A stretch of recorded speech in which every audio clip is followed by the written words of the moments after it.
Bonjour, bienvenue dans ce premier rythme de sagesse, premier rythme qui initie un cycle de 40 rythmes que vous pourrez découvrir au fil des jours et des semaines qui suivent. Qu'est-ce qu'un rythme de sagesse?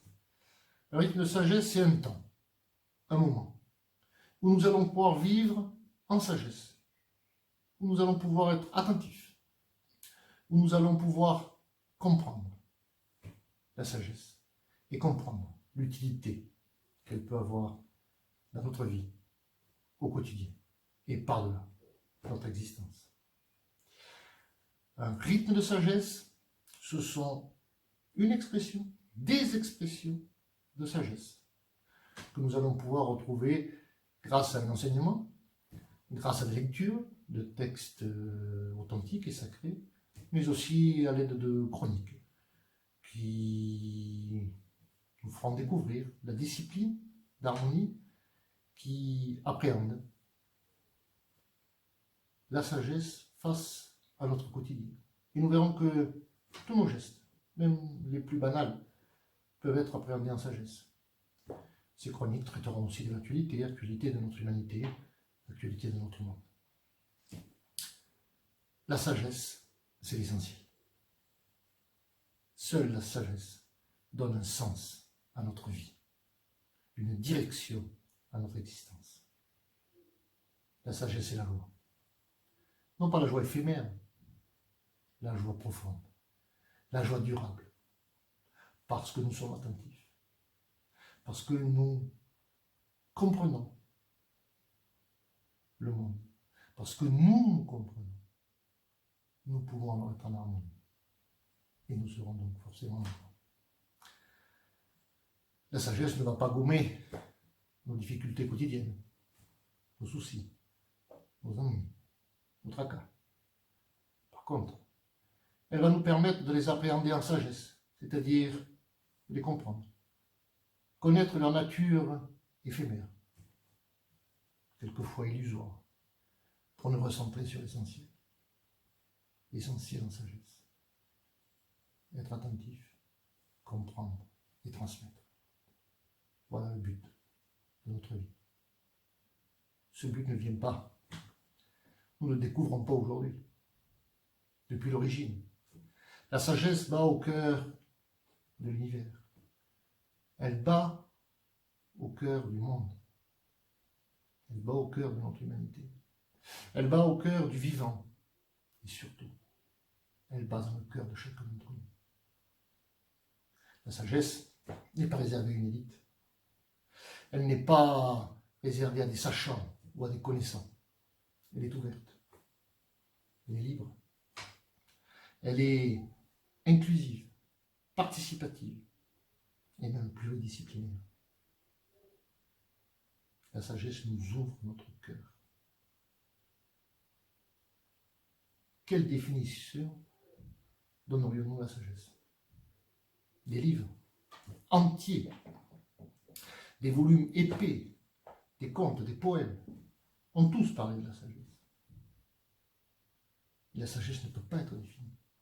La sagesse ne peut pas être enfermée dans une définition. Elle ne peut pas être figée dans un carcan. Et vous vous en rendrez compte. La définition de la sagesse que vous avez aujourd'hui sera différente de celle de demain, qui sera elle-même différente de celle des jours suivants. Je vous invite à griffonner les quelques mots suivants sur une feuille blanche. Et ainsi, vous établirez vous-même votre propre définition. Ces mots sont cohérence, unité, joie, harmonie, assemblée, inspiration, proximité, conscient, dignité, simplicité, s'émerveiller et justice. Voilà, c'est quelques mots qui vont vous aider, pour en rajouter d'autres, qui vont vous aider à bâtir votre propre définition. Nous avons dit que la sagesse ouvre le cœur, elle le nourrit, elle l'abreuve. Et ensuite, notre cœur transmet cette harmonie à notre mental qui nous divise, alors que la sagesse nous conduit à l'unité. L'unité avec notre cœur, l'unité avec notre origine, l'unité avec notre mental et l'unité forcément avec nos gestes physiques, notre parole, notre attitude au quotidien. Nous verrons que cette harmonie, cette unité que nous aurons, que nous pouvons prétendre, qui est le but de notre vie, appelons-le, se diffusera naturellement autour de nous. C'est véritablement le but de notre existence. Être attentif, comprendre, transmettre. La sagesse a le même cœur, le même noyau depuis l'origine. Et toutes les sagesses depuis l'origine contiennent ce même cœur. Sagesse orientale, les sagesses amérindiennes, sagesse africaine, sagesse égyptienne, les sagesses religieuses en Occident. Toutes ces sagesses contiennent le même cœur, disons. Leur forme est différente. Et nous verrons que la forme naît, vit et passe. La sagesse s'adresse à notre cœur, à notre individualité, à notre intime, mais elle s'adresse aussi naturellement à toute l'humanité. Et toutes ces civilisations anciennes ont été fondées, basées sur la sagesse. Et aujourd'hui, en Occident notamment, nous voyons bien que c'est ce défaut de sagesse qui fait que notre humanité est reléguée, renvoyée à une direction matérielle, une direction de profit, de rentabilité, qui nous conduit à l'épuisement. L'épuisement de la nature environnante, mais aussi l'épuisement de notre nature. Ce cœur, cette sagesse, repose sur 4 principes.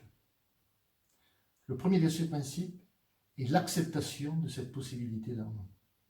Chacun, quelle que soit sa condition sociale, quel que soit son attribut physique, a la possibilité, la capacité d'être en harmonie aujourd'hui, maintenant, en présent. Cette possibilité d'harmonie n'est réservée à personne. C'est bien cela, l'ouverture de la sagesse. Une sagesse qui inclut chacun d'entre nous et qui fonde une civilisation. Une civilisation ne se fonde pas sur un ajout matériel, physique, de personnes différentes, diverses, variées. Elle se fonde sur un cœur commun, une sagesse commune. Voilà l'apport de la sagesse à une civilisation.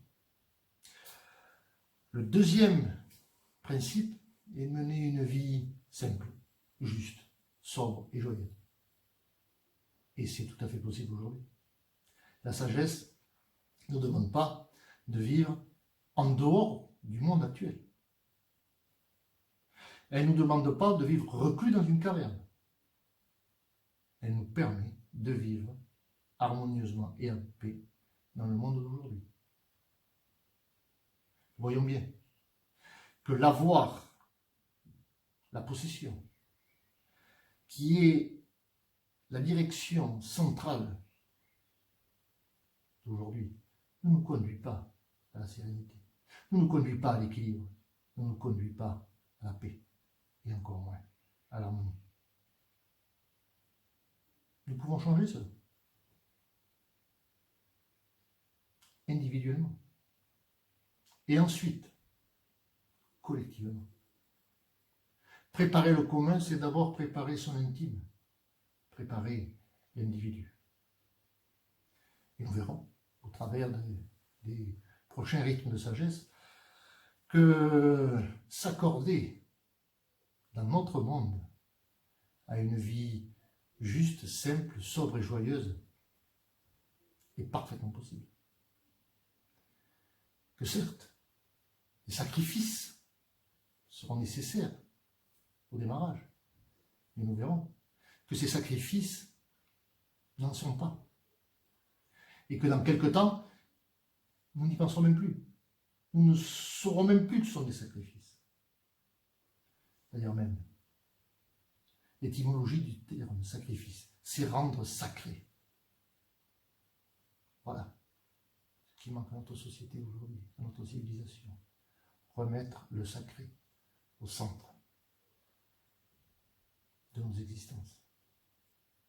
Remettre le sacré ne veut pas dire remettre l'être humain. L'être humain n'est pas le centre du monde. On veut nous faire croire ça, que tout tourne autour de nous. Ce n'est pas une définition en sagesse. L'être humain n'est pas le centre du monde. Nous sommes l'ensemble du vivant et du non-vivant, et reliés. Et nous pouvons vivre en harmonie, sans être au-dessus ou par-dessus. Nous pouvons être ensemble, chacun à sa place. C'est un des enseignements fondamentaux de la sagesse.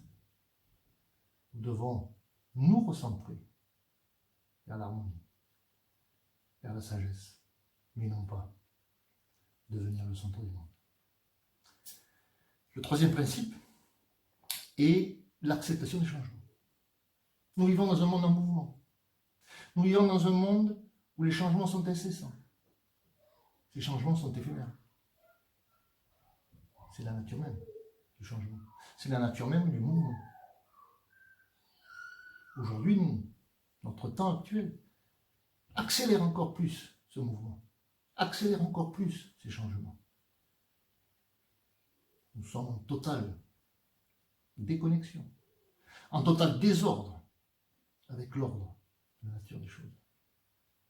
Nous nageons à contre-courant. Et nous voyons bien tous les jours, au quotidien, nos névroses, nos stress, qui sont le témoin ou les témoins de cette nage à contre-courant. Être en sagesse, c'est être résolu, humble, mais résolu. Ça veut dire que transgresser ces lois matérielles est possible, et même nécessaire. Accepter les changements, c'est accepter les peines, c'est accepter le bonheur. Et l'un et l'autre sont éphémères. Être attentif, comprendre, nous permet de les accepter et nous permet de vivre au quotidien, en joie. L'attention, la compréhension sont les deux piliers fondamentaux de la sagesse. Le dernier principe est le non-jugement. Nous n'avons pas à nous juger nous-mêmes, ni à juger les autres. Nous devons être justes, pas juges. Nous n'avons pas à faire quelque chose ou ne pas faire quelque chose parce que les autres le font ou ne le font pas. Nos actes, nos actions quotidiennes doivent être faites en harmonie, en accord avec les principes d'harmonie. Notre cœur en accord, notre mental en accord, et nos faits quotidiens, nos actes quotidiens en accord, alors nous avons la vie devant nous. Nous avons cette joie permanente qui nous accueille à bras ouverts. Certes, le chemin est difficile. Il demande rigueur, il demande discipline, mais il n'est pas inatteignable. Il n'y a pas de récompense au bout du chemin. La récompense est permanente. La récompense est au moment. La récompense est en présent. Ne cherchons plus les récompenses. Œuvrons au quotidien, en présent. Voilà notre véritable récompense. Durant ces rythmes de sagesse, qui dureront entre 15 et 21 minutes, nous aborderons donc plusieurs domaines. Nous aborderons la science, la sagesse et la science, et nous verrons que la science et la sagesse ne sont pas opposées. Rappelons-nous que la sagesse n'oppose pas et l'unit. Et nous verrons même que, notamment en astronomie, que la sagesse des anciens est aujourd'hui reconnue par la science moderne. Nous verrons la méditation en harmonie. On parle beaucoup de la méditation. Nous verrons que cette méditation, centrée sur l'harmonie, nous permet de nourrir notre cœur et ainsi d'accorder notre mental et nos gestes. Nous parlerons du féminin, la sagesse et le féminin. La sagesse et la spiritualité, car la spiritualité n'est pas un gros mot. La spiritualité contient un dogme, ce fameux dogme qui fige. Et la sagesse, justement, ouvre le dogme. Et nous verrons comment. Et nous verrons aussi, surtout, que toutes les sagesses traditionnelles, authentiques, possèdent ce dogme. Et que certaines ont pu, justement, le faire éclore. Nous parlerons de la mort, le passage d'un état à un autre, comprendre notre finitude, comprendre notre fragilité, bien vivre sa mort et le préalable à bien vivre sa vie. Et nous aurons aussi de nombreux thèmes comme la liberté, la résilience, la foi et d'autres sujets. Nous avons indiqué qu'au début de ce rythme de sagesse, que ces rythmes seront constitués justement de lectures. Je vais vous proposer ici quelques livres que nous allons déchiffrer quelques textes dans les rythmes à venir. Le premier d'entre eux est le livre de Maître Eckhart. Maître Eckhart, qui est un dominicain, philosophe, mystique, de la tradition chrétienne, qui parle d'unité. Et nous verrons que dans la religion chrétienne, Maître Eckhart a su faire éclore le dogme pour nous orienter vers une doctrine qui rejoint, qui suit l'origine. Nous aurons aussi ce livre qui s'intitule La conférence des oiseaux de Farid Ud-Din Attar, qui est un livre rempli de contes. Mais justement, nous verrons que ces contes nous éveillent, nous permettent une prise de conscience. Et cette prise de conscience, qu'elle ait été écrite il y a 800 ou 900 ans, est toujours d'actualité. Car la sagesse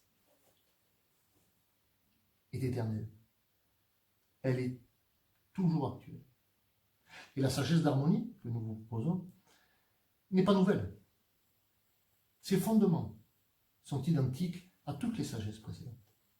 La forme, certes, est différente, mais elle s'adapte à la période actuelle de notre civilisation, comme toutes les sagesses précédentes. Nous verrons aussi le Tao Te Ching, qui est donc le livre écrit par par Lao Tzu, qui est donc une sagesse orientale, chinoise plus particulièrement, qui contient, elle aussi, dès les premières lignes, ces principes d'harmonie. Nous aurons aussi les Upanishads. Les Upanishads sont la Bible de la tradition hindoue, donc la tradition du Vedanta, des Védas. Et nous verrons là aussi qu'elle contient, malgré une forme très épaisse, elle contient ce cœur, ces principes communs à toutes les sagesses. Et enfin, pour terminer, naturellement, nous aborderons aussi les textes de la Sainte Bible, car le récit biblique n'est pas un récit qui doit être décrié, qui doit être montré du doigt. La tradition chrétienne, occidentale, est une véritable tradition. Tradition qui, nous le verrons, suit ses principes d'origine, et tout particulièrement dans le Sermon sur la montagne du Christ, qui ont d'énormes similitudes avec d'autres textes, d'autres traditions, ou plus anciennes, ou de lieux géographiques différents. Enfin, vous pouvez sur notre site sagessedharmonie.over-blog.com trouver déjà des commentaires, des chroniques de cette sagesse que nous initions déjà depuis de nombreuses années.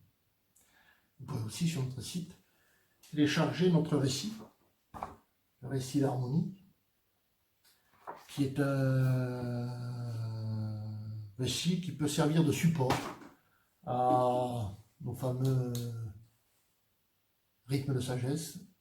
Vous verrez sur le site que ce récit est gratuit. D'ailleurs, à ce sujet, l'harmonie est un bien commun. La sagesse est un bien commun. Et la sagesse ne se vend pas.